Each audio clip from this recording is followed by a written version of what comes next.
Hello guys, मैं अमित शर्मा फिर से आप लोगों के साथ में एसबीआई क्लर्क मेंस के लिए बेड़ा पार सीरीज़ में डे 7 के लिए इम्पोर्टेंट क्वेश्चंस लेके आया हूँ। आई होप आप सब लोग अच्छे होंगे, आप लोगों की पढ़ाई उससे भी ज़्यादा अच्छी होगी। और इस वीडियो में हम कवर करेंगे करंट अफेयर्स, बैंकिंग अवेयरनेस और फाइनेंस अवेयरनेस के जो भी इम्पोर्टेंट क्वेश्चंस हमारे एग्ज़ाम के लिए हैं। डे बाय डे हम एक एक क्लास आगे करके बढ़ते जा रहे हैं। 7th क्लास पे पहुंच गए हैं, इससे पहले 6 क्लास हो चुकी हैं। और अगर आप मेरे चैनल पर नए हैं तो इस चैनल को सब्सक्राइब कर लीजिए, जो कि और बैंकिंग मास्टर के नाम से है। सब्सक्राइब कर लीजिए, वीडियो को दोस्तों के साथ शेयर कर लीजिए ताकि उनको भी थोड़ा फ़ायदा हो जाए। और टेलीग्राम चैनल तो आप ज्वाइन कर ही लीजिए, जो कि योर बैंकिंग मास्टर के नाम से आपको टेलीग्राम पे मिल जाएगा। फ़ायदा क्या होगा, यहाँ पे मैं जो भी वीडियोज़ डालता हूँ उन वीडियोज़ की पीडीएफ फाइल आप लोगों को मिल जाएगी। क्यों पीडीएफ इम्पोर्टेंट है? क्योंकि जो भी आप पढ़ रहे हो उसको रिवाइज़ करना मोस्ट इम्पोर्टेंट है। जब तक आप रिवाइज़ नहीं करोगे पढ़ने का कोई फ़ायदा नहीं। ठीक है, चाहे कुछ भी पढ़िए लेकिन रिवीजन बहुत ज़रूरी है। क्लियर है? चलो फिर स्टार्ट करते हैं आज की क्लास, ज़्यादा बातें ना करते हुए। हाँ, एक बात कहूँगा, इन वीडियोज़ में, इन क्वेश्चंस में कोई भी आपका कोई डाउट, कोई किसी भी प्रकार का कोई डाउट है, कुछ और आप लोगों को पूछना है तो आप लोग मुझे कमेंट कर सकते हैं। मैं आप लोगों को सब चीज़ें क्लियर करके दूंगा। ठीक है जी, चलो स्टार्ट करते हैं। आज का फर्स्ट क्वेश्चन है आप लोगों के सामने। और दूसरा, आज काफ़ी सारे क्वेश्चन जनरल अवेयरनेस के डाले हैं मैंने इसमें। ठीक है, जनरल अवेयरनेस के क्वेश्चन काफ़ी ज़्यादा होंगे आज इसमें। करंट अफेयर्स जिसमें बैंकिंग के थोड़े से कम हो गए, लास्ट में जाके हैं कुछ क्वेश्चन। चलो फिर स्टार्ट करते हैं आज की क्लास। आज का फर्स्ट क्वेश्चन है, which district of UP has become the first district to grant access smart classes in the schools. तो यूपी की पहली डिस्ट्रिक्ट ऐसी है जिसने अभी समझो कानून बना दिया कि उस डिस्ट्रिक्ट में जितने भी स्कूल होंगे हर एक स्कूल क्या होगा, डिजिटल होगा। ठीक है, तो इसका आंसर आ जाएगा बरेली। बरेली वो डिस्ट्रिक्ट है जहाँ पे अब सारे के सारे स्कूल स्मार्ट क्लासेस से रन किए जाएंगे। ठीक है जी, चलो नेक्स्ट क्वेश्चन है, 16th एग्रीकल्चर साइंस कांग्रेस कहाँ पे हुई है? तो ये कोच्चि में हुई थी। कोच्चि कहाँ पे है? केरला में। तो ये चीज़ आप लोगों को ध्यान रखनी है। ठीक है जी, चलो नेक्स्ट क्वेश्चन है, government introduces which scheme for SC students. SC students के लिए गवर्नमेंट ने फ़िलहाल कोई स्कीम इंट्रोड्यूस की है, उसका नाम रहेगा श्रेष्ठा। इसके एब्रीविएशन आप लोगों को याद होनी चाहिए, scheme for residential education for students in high schools in targeted areas. उन टारगेटेड, किन एरिया को टारगेट किया जाएगा जहाँ पे एससी स्टूडेंट्स ज़्यादा हैं, उस एरिया को टारगेट किया जाएगा और वहाँ तक हाई स्कूल की एजुकेशन जो होगी उसको हाई किया जाएगा। अच्छी शिक्षा इन लोगों को दी जाएगी, शेड्यूल कास्ट जो होती हैं उन स्टूडेंट्स को। ठीक है, तो जैसे Shreshta design to provide high quality education to SC students, aim to create an environment. किस टाइप का इन्वायरमेंट? जिन लोगों को पढ़ने में काफ़ी अच्छी ऐसा इन्वायरमेंट हो, जो पढ़ने में आसानी हो, बच्चे हैं उनको पढ़ के अच्छा लगे, मन लगे पढ़ने का, तो ऐसा कुछ इन्वायरमेंट क्रिएट किया जाएगा। ठीक है जी, चलो नेक्स्ट चलते हैं। नेक्स्ट है, IMF and world bank hold its first meeting in which African country in 50 years. इन 50 साल में पहली बार ऐसा हुआ है कि IMF और वर्ल्ड बैंक ने किसी अफ्रीकन कंट्री में अपनी मीटिंग की है। तो उस कंट्री का नाम आप लोगों से पूछा है, अफ्रीकन कंट्री रहेगी मोरक्को। इससे पहले अगर बात करेंगे तो अफ्रीका में 1973 में 1973 में, आज से 50 साल पहले ये ऑर्गेनाइज़ की गई थी। और उस जगह जो जगह थी वो थी केन्या, और आज की गई है मोरक्को में। आज मतलब अब की गई है मोरक्को में 50 साल बाद। तो काफ़ी इंपॉर्टेंट क्वेश्चन रहेगा, आप लोगों को ध्यान रखना है। चलो जी, नेक्स्ट है खामती राइस और तांगशा टेक्सटाइल कपड़ा, ये है खामता टेक्सटाइल, और ये आप लोगों के सामने है खामती राइस। इन दो आइटम को यहाँ पे जीआई टैग दिया गया है। क्वेश्चन बनता है कि कौन से स्टेट से है, आंसर आएगा अरुणाचल प्रदेश। प्रीवियस वीडियो में हमने अरुणाचल प्रदेश से ही एक और आइटम था जिसको जीआई टैग मिला था, जो याक के दूध से बनने वाली क्या थी, पनीर, जिसको याक चर्पी कहा गया था। आई होप आप लोगों को याद होगा, अगर पढ़ा होगा तो वीडियो आप लोगों ने लास्ट वीडियो देखी होगी तो आप लोगों को ये ज़रूर क्वेश्चन वहाँ पे मिला होगा। ठीक है जी, तो 3 प्रोडक्ट हो गए हैं अरुणाचल प्रदेश से जिनको क्या मिला है, जीआई टैग। ठीक है जी, चलो नेक्स्ट चलते हैं। नेक्स्ट क्वेश्चन है, Nokia launches first of its kind 6G lab, यानी इंडिया में नोकिया जो है अपनी फर्स्ट 6G लैब सेटअप करने जा रही है। तो उसका नाम क्या होगा, इस इनिशिएटिव का नाम रहेगा भारत 6G विज़न। इस विज़न के अंदर नोकिया पहली 6G लैब इंस्टॉल करने जा रही है, कहाँ पे, बेंगलुरु में। अभी 5G चल रहा है और अभी 6G की भी तैयारियां चल रही हैं साथ के साथ में। तो उसके लिए गवर्नमेंट ऑफ इंडिया जिन भी कंपनी के साथ कोलैबोरेशन करना होगा, जो उसके लिए सक्षम हैं, हर किसी के साथ टाई अप करती हुई जा रही है। तो उसी रास्ते पर पहला जो टाई अप हुई है वो नोकिया के साथ हुआ है। ठीक है जी, चलो नेक्स्ट चलते हैं। नेक्स्ट है, which state declares dolphin a state aquatic animal. कौन से स्टेट ने डॉल्फिन को अपना एक्वेटिक एनिमल डिक्लेयर किया है, बताया है? तो आंसर आएगा उत्तर प्रदेश। उत्तर प्रदेश ने हाल फिलहाल किया है। ये वो डॉल्फिन है जो आप लोगों के सामने फ़ोटो में दिखाई दे रही होगी। ठीक है, चलो कुछ खास पॉइंट पढ़ लेते हैं। Uttar Pradesh decision to declare the gigantic dolphin as the state aquatic animal and the launch of the Meri Ganga Meri dolphin 2023 campaign.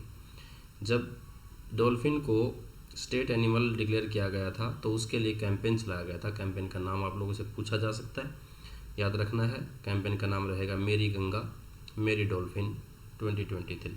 Clear है। दूसरा क्वेश्चन यहाँ से ये भी पूछा जा सकता है कि ये डॉल्फिन कहाँ पे मिलती है, कहाँ पे पाई जाती है? तो ये गंगा नदी में मिलती है, यमुना में मिलती है, चंबल में मिलती है, घाघरा में मिलती है, राप्ती में मिलती है और गेरुआ में मिलती है। इन सारी नदियों के नाम आप लोगों को याद होने चाहिए। उसके बाद ये क्वेश्चन भी पूछा जा सकता है कि एस्टिमेटेड पॉपुलेशन कितनी है इन डॉल्फिन्स की उत्तर प्रदेश में? तो इसका आंसर आएगा 2000। ये 2000 के आसपास इन डॉल्फिन की संख्या है उत्तर प्रदेश में। ठीक है जी, ध्यान रखेंगे। चलो नेक्स्ट चलते हैं। नेक्स्ट क्वेश्चन आप लोगों के सामने, इसरो की एक फ़्लाइट है जिसका नाम है test vehicle Abbott mission 1, TVD-1 इसको बोला जाएगा। Is a crucial test for which mission, किस मिशन के लिए इस फ्लाइट का टेस्ट किया गया था बाय द इसरो? तो इसका आंसर आएगा ह्यूमन स्पेस मिशन, जो इसरो का मिशन है कि गगनयान चांद भेजा जाएगा, अंतरिक्ष में इंसान को भेजा जाएगा। तो उसके लिए गगनयान जो मिशन है उसके लिए इस फ्लाइट का टेस्ट किया गया है। फ्लाइट का नाम आपकी फिंगर टिप्स पे होना चाहिए, ध्यान रहे। उसके बाद ये कहा गया है कि 3 मेंबर जाएंगे 400 किलोमीटर की दूरी तक, कहाँ पे, अंतरिक्ष में। 3 दिनों के मिशन पे रहेंगे। उसके बाद वापस उनको सकुशल धरती पर लेके आया जाएगा। ये एक मिशन होगा इसरो का और इसी के लिए तैयारियां चल रही हैं। टेस्ट फ्लाइट है वो, उसका टेस्ट किया जा चुका है एक फ़्लाइट का जिसका नाम है TVD-1 test vehicle Abbott mission. ये आप लोगों को ध्यान रखना है। सुपर मोस्ट क्वेश्चन रहेगा, सुपर मोस्ट इम्पोर्टेंट क्वेश्चन रहेगा।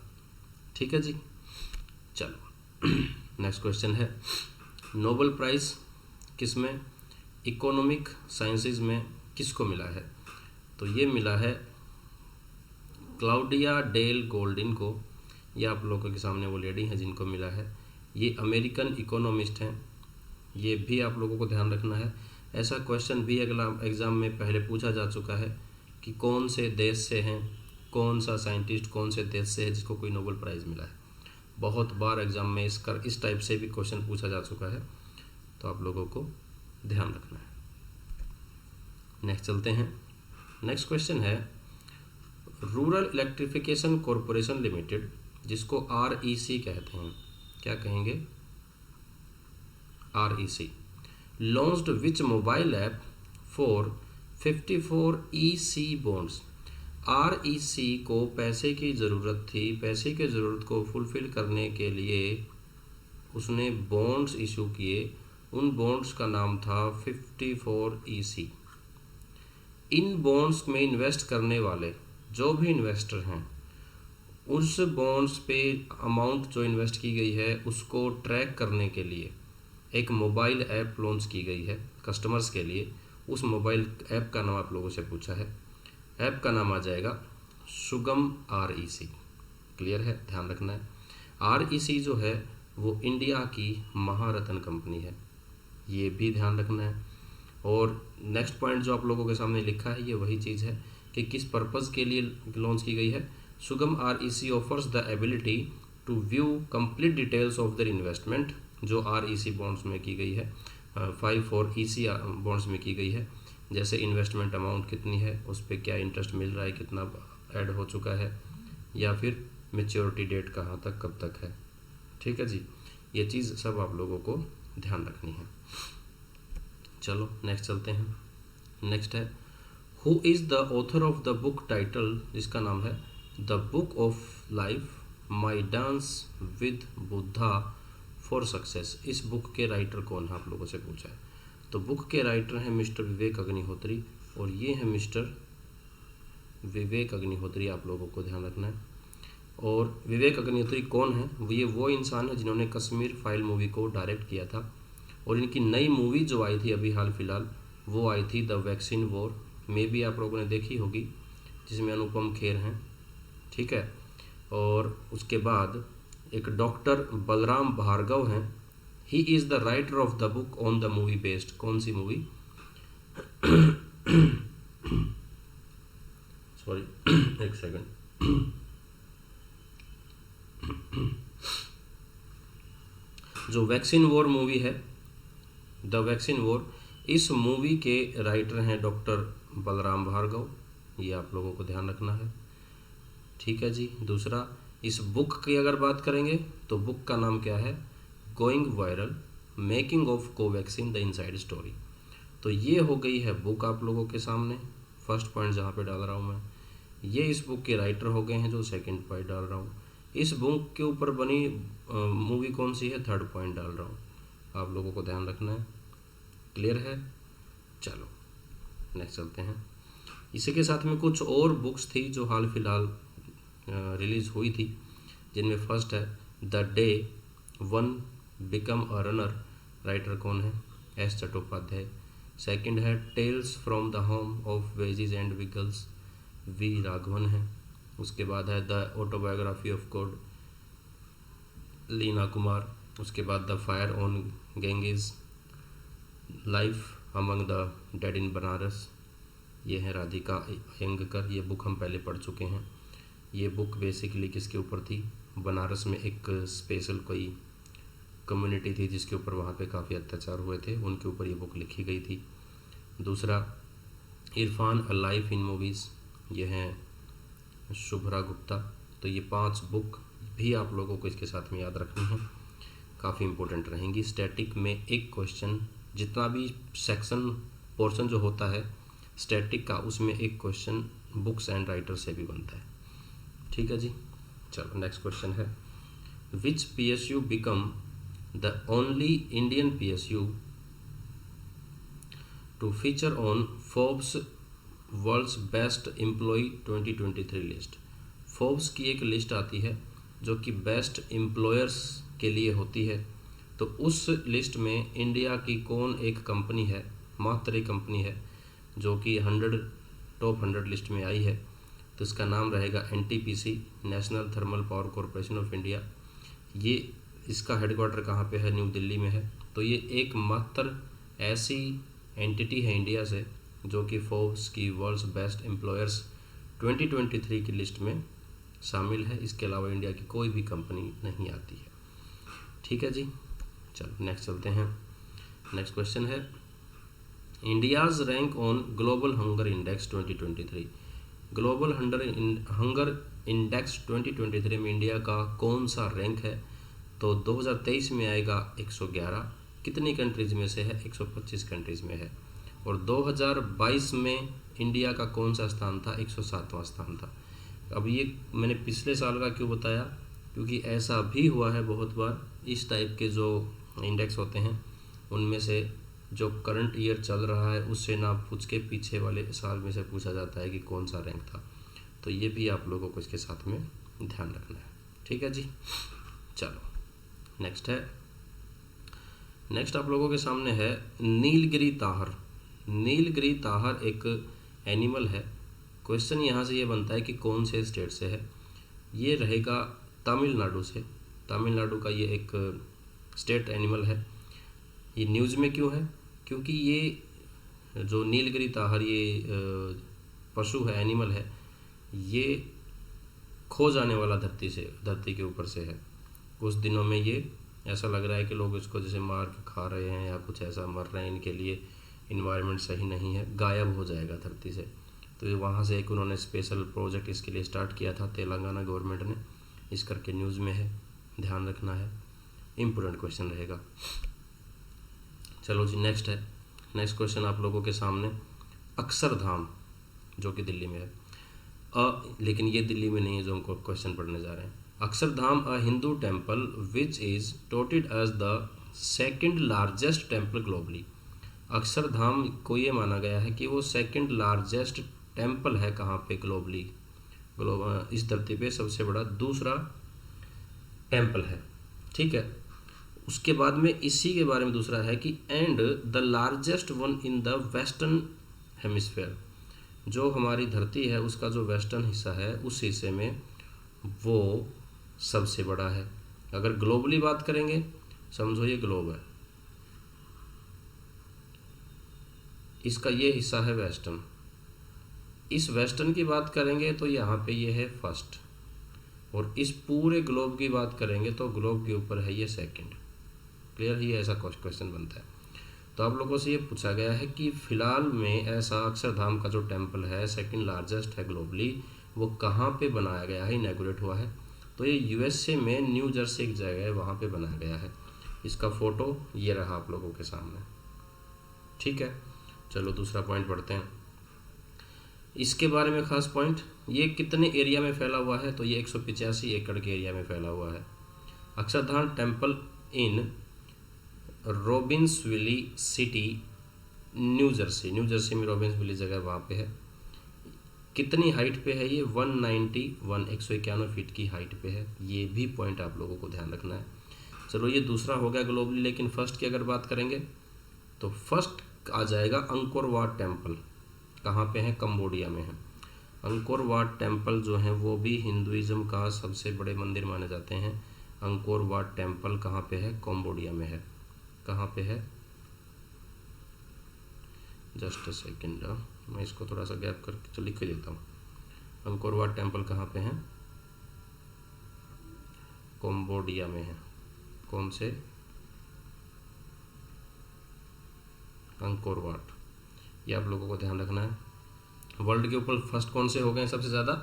अंकोर वाट टेम्पल, जो कि लोकेटेड कहाँ पे हैं, कितने हेक्टेयर में? 162.6 हेक्टेयर में ये फैले हुए हैं।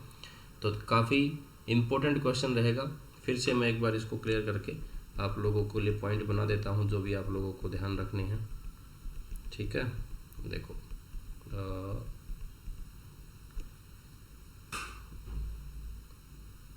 एक सेकेंड, हाँ जी, अब देखिए, देखो अक्षरधाम के टेम्पल कहाँ पे हुए हैं? फर्स्ट क्वेश्चन आ जाएगा न्यू जर्सी में। ठीक है, दूसरा अंकोर जो ये अक्षरधाम, माफ़ कीजिएगा, अक्षरधाम कहाँ पे लॉन्च हुआ है? न्यू जर्सी में। कितने हेक्टेयर पे फैला हुआ है? 185। कितनी हाइट पे है? 191 फीट की हाइट पे। ये हो गया है दूसरा सबसे बड़ा अक्षरधाम। उसके बाद अगर सबसे बड़ा टेम्पल इंडिया के वर्ल्ड में माना जाए तो वर्ल्ड के अंदर आ जाएगा अंकोर वाट। ये आ जाएगा फोर्थ पॉइंट कहाँ पे है? कंबोडिया में है। फिफ्थ पॉइंट कितने हेक्टर में फैला है? 162.6 हेक्टर में फैला है। Sixth point. तो ये सारे के सारे पॉइंट आप लोगों को ध्यान रखने हैं। क्लियर है? चलो दर्शन करा देता हूँ फिर से। ये हैं आप लोगों के सामने अक्षरधाम टेम्पल और ये हैं अंकोर वाट के टेम्पल। ठीक है जी। चलो नेक्स्ट चलते हैं। नेक्स्ट क्वेश्चन है आप लोगों के सामने। Security and exchange board of India SEBI extended the deadline to add nominee कहाँ पे? डीमैट अकाउंट्स जो हैं and submit PAN and KYC details for physical security holders till. कब तक के लिए किया गया था? सेबी ने कहा है कि जो भी डीमैट अकाउंट किसी के खुले हुए हैं उन डीमैट अकाउंट पे वो अपने जिन्होंने अपने नॉमिनीज अब तक मेंशन नहीं किए हैं, डिक्लेयर नहीं किए हैं, नॉमिनीज को डिक्लेयर करे। उसके लिए डेडलाइन कितनी रखी गई थी? वो रखी गई थी 31 दिसंबर 2023 तक, जो कि पास्ट हो चुकी है, पास्ट है, जा चुकी है पीछे, लेकिन डेट आप लोगों को ध्यान रखनी है। दूसरा पॉइंट यहाँ से ये बनता है कि 31 दिसंबर 2023 से पहले ये डेट कितनी रखी गई थी? तो ये 30 सितंबर 2023 तक रखी गई थी। ठीक है। और अगर हम बात करें एज ऑन दिसंबर तक टोटल कितने डीमैट अकाउंट खोले जा चुके थे? अच्छा, 2 बार करोड़ लिखा गया। 13.93 करोड़ 13.93 करोड़ अकाउंट जो हैं वो डीमैट अकाउंट ओपन हो चुके थे। Demat stand for dematerialised account. एक ऐसा अकाउंट होता है जिस अकाउंट में आप लोग अपने शेयर्स की सेलिंग परचेजिंग करते हो, उनका पैसा इस अकाउंट में रखा जाता है। ठीक है जी। तो मोस्ट इम्पोर्टेंट क्वेश्चन रहेगा, ध्यान रखना है। चलो नेक्स्ट चलते हैं। नेक्स्ट क्वेश्चन आप लोगों के सामने। As on December 2023 total disbursement of Pradhan Mantri Mudra योजना लोन कितने रुपए तक के दिए गए हैं? दिसंबर 2023 तक प्रधानमंत्री मुद्रा योजना के अंतर्गत कितने रुपए तक का लोन बांटा जा चुका है? तो इसका आंसर आ जाएगा 2,99,457 करोड़ रुपए बांटे जा चुके हैं। दिसंबर ख़त्म होने से एक हफ्ते पहले तक की ये बात है। और क्वेश्चन के अकॉर्डिंग आप लोगों का जो आंसर देना है वो आप लोगों का आंसर देना है 3 लाख करोड़, क्योंकि क्वेश्चन आप लोगों से ये पूछा जाएगा कि दिसंबर 2023 तक प्रधानमंत्री मुद्रा योजना में कितने रुपए डिस्ट्रीब्यूट किए जा चुके हैं, तो आंसर आएगा 3 लाख। एक हफ्ते पहले तक की ये रिपोर्ट है, उसके अकॉर्डिंग थे 2,99,457। ये मैंने आप लोगों की एडिशनल इन्फॉर्मेशन के लिए ये आप लोगों को लिख के मैंने दिया है। ठीक है जी। दूसरा इस अब की बार की खास बात क्या है कि जो टोटल डिसबर्समेंट हुई है उसमें से 70% इस बार महिलाओं को मिला है और 25% बाकी का बचा हुआ जो छोटे एंटरप्रेन्योर हैं उनको मिला है। तो टोटल 3 लाख का 70% मिला है वुमेंस को, महिलाओं को जो एंटरप्रेन्योर हैं, और उसके बाद 25% जो बच जाता है वो मिल गया है छोटे छोटे एंटरप्रेन्योर्स को। ठीक है। नेक्स्ट पॉइंट, अगर हम प्रधानमंत्री मुद्रा योजना की बात करेंगे तो लॉन्च कब हुई थी? 2015 में हुई थी। इसको इम्प्लीमेंट किसने किया था? इसको इम्प्लीमेंट किया था सिडबी ने। ध्यान रखना है। कितने टाइप के लोन दिए जाते हैं? इसमें 3 टाइप के लोन दिए जाते हैं, शिशु, किशोर, तरुण। शिशु में कितने रुपए तक का लोन मिलता है? 50,000 रुपये तक का। किशोर में कितने रुपए तक का मिलता है? 50,000 से 5 लाख रुपए तक का। तरुण में कितना मिलता है? 5 लाख से 10 लाख रुपए तक का। ठीक है जी। तो ये अमाउंट आप लोगों को ध्यान रखनी है। चलो नेक्स्ट चलते हैं। नेक्स्ट क्वेश्चन है, हु बिकम्स न्यू CEO किसका? इंडिया सेमीकंडक्टर मिशन, जो गवर्नमेंट ऑफ इंडिया का मिशन है कि इंडिया को आत्मनिर्भर बनाया जाएगा सेमीकंडक्टर की मैन्युफैक्चरिंग में, क्योंकि अभी इंडिया के जितने भी सेमीकंडक्टर की नीड होती है वो सारी नीड इंपोर्ट पे डिपेंड करती है। सारा का सारा इंपोर्ट करते हैं, इंडिया में नहीं बनते हैं। तो उस मिशन के लिए जो सीईओ बनाया गया है, वो सीईओ किन को बनाया गया है? ये बनाया गया है आकाश त्रिपाठी जी को। ये आप लोगों के सामने है आकाश त्रिपाठी। इन्होंने किन को रिप्लेस किया है? इन्होंने रिप्लेस किया है अमितेश कुमार सिन्हा जी को। ठीक है, ये पॉइंट्स हैं। The government has kept a sharp focus on establishing a semi conductor manufacturing ecosystem in India. It launch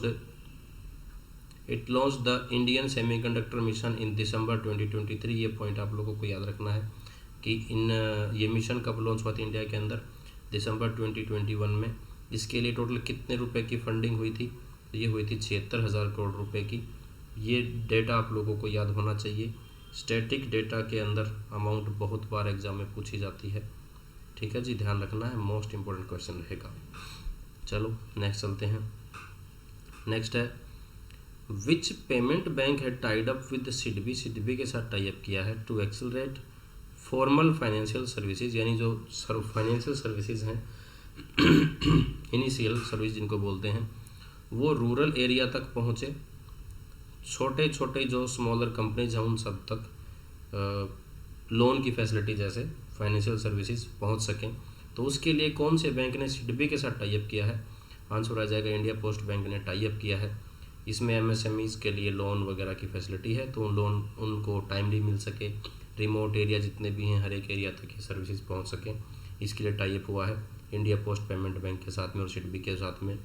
India post payment की बात करेंगे तो इसके सीईओ हैं मिस्टर जे वेंकटरमू, और इसका हेडक्वार्टर कहाँ पे है? हेडक्वार्टर न्यू दिल्ली में आ जाएगा। सिडबी की अगर बात करेंगे तो हेडक्वार्टर लखनऊ में है। इनके प्रेसिडेंट कौन है? एसएस रमन, ये इनके प्रेसिडेंट रहेंगे सिडबी के, ध्यान रखना आप लोगों को। नेक्स्ट क्वेश्चन है आप लोगों के सामने। नेक्स्ट क्वेश्चन है 8th BRICS international competition Congress कहाँ पे हुई है?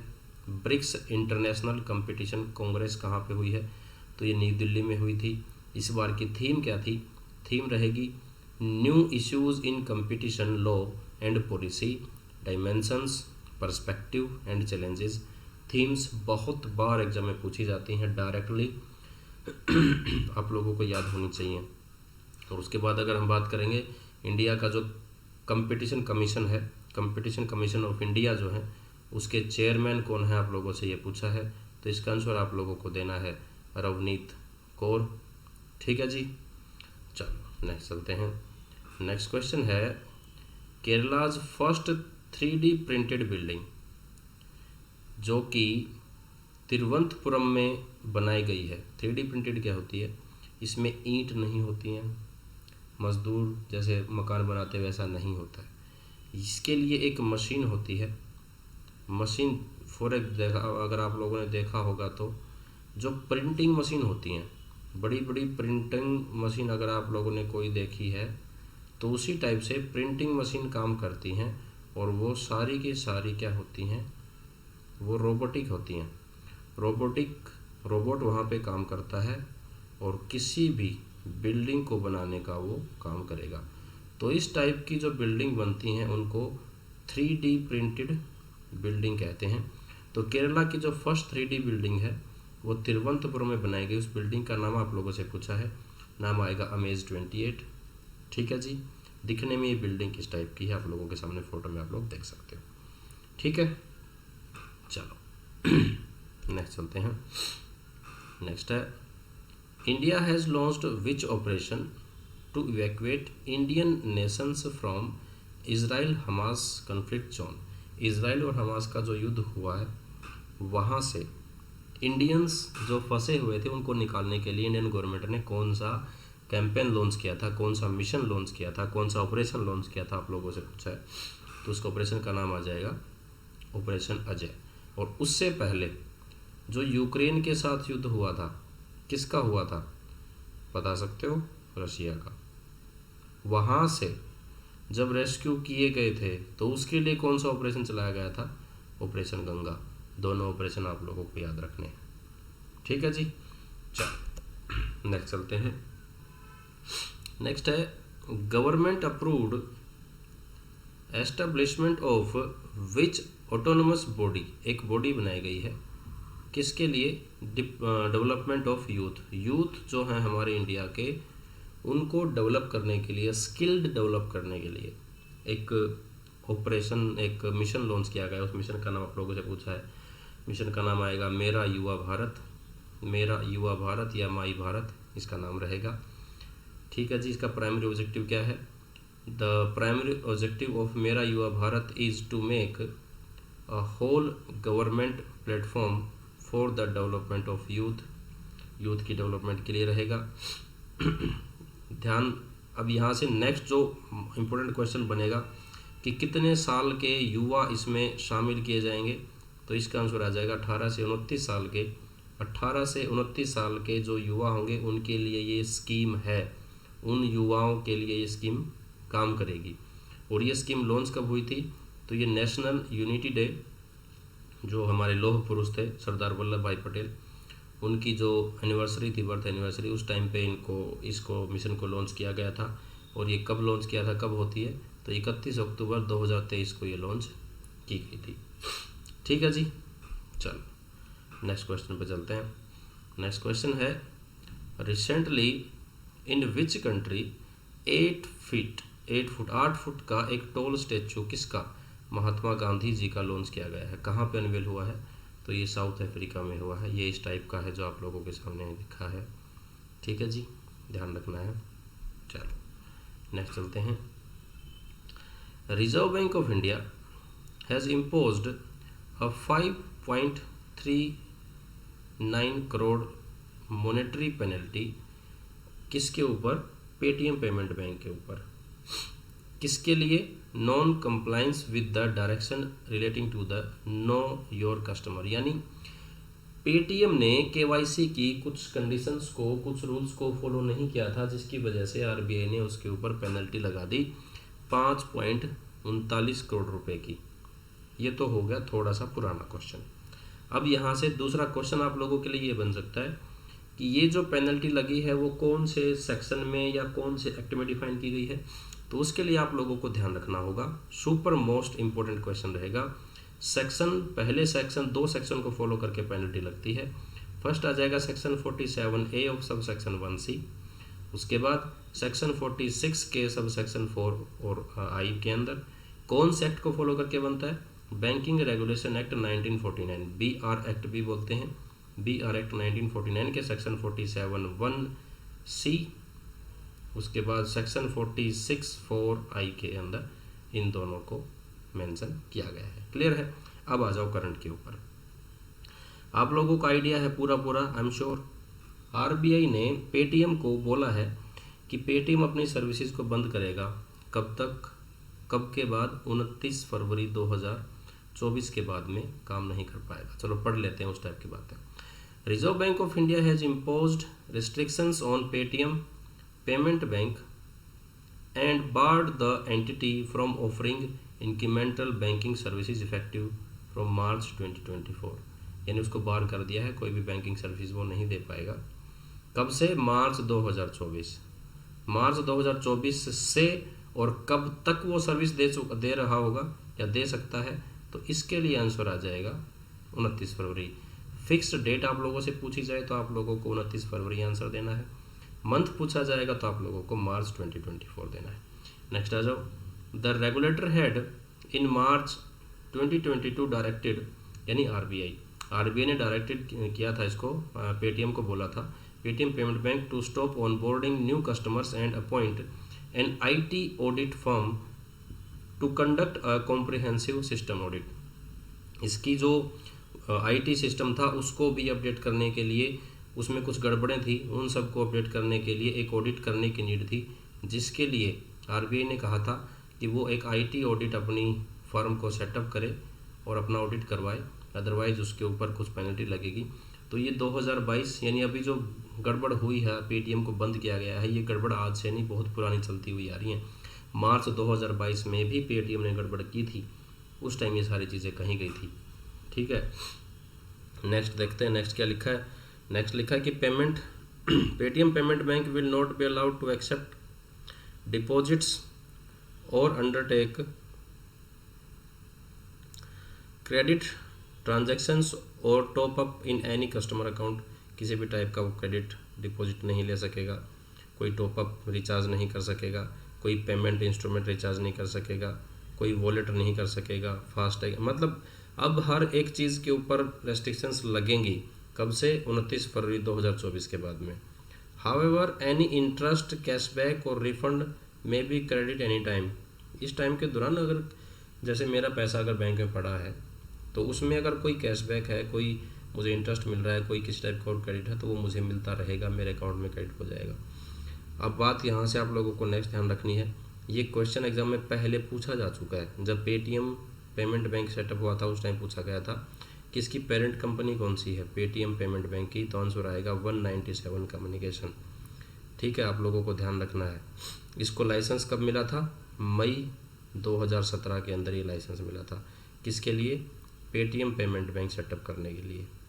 ठीक है जी, तो मोस्ट इम्पोर्टेंट यहाँ से ये पॉइंट भी बन जाएगा जो हम लोगों ने पढ़ लिया कि पेटीएम पेमेंट बैंक को लाइसेंस कब मिला था?